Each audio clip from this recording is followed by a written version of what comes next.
Welcome, today I am with AirPods 3 and I will show you how we can enable background sounds. So at first we have to open the case of our AirPods 3 and we have to be connected with our iOS device.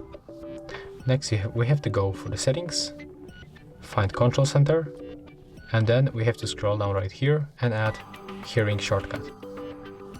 So just tap once, next open Control Center, tap on the hearing icon, input one of the AirPod to the ear. As you can see right now, we are connected, and then we have to click here for the background sounds. So here we can also measure the level of the headphone in the decibels. We can also do different background sounds like that stream, rain, ocean, dark noise, bright or balance. And here we can adjust the volume level of this option. So we can, for example, pick it like that. And basically that's all. So if you find this video helpful, remember to leave a like, comment and subscribe.